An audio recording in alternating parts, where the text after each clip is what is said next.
we've really trying to focus on carbon reduction, on the carbon reduction aspect of sustainability. So we've done carbon literacy training, which we have run one session, which was done in here in the Neighbourhood Centre in Didsbury, where we had 20 people from the community came.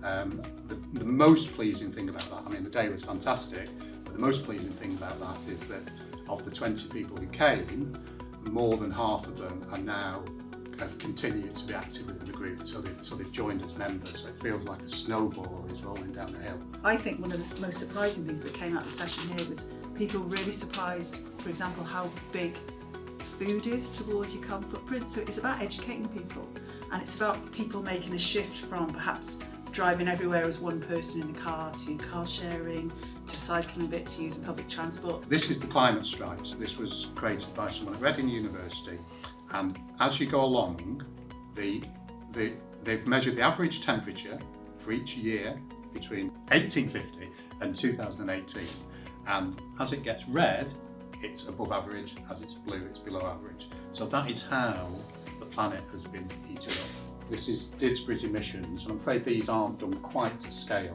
and this is Moss Side.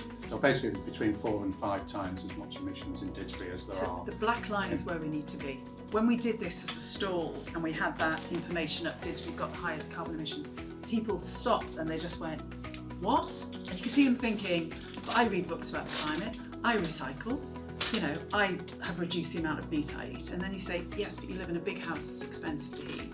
And many people have big cars, and many people can afford to buy stuff. They can afford to have lots of holidays and go abroad. And it's about, one of the things you do is you look at your own carbon footprint and you analyse where those areas are high, and then people make choices. And it's not about being judgmental, it's about saying to people, you give people the tools to make choices for themselves.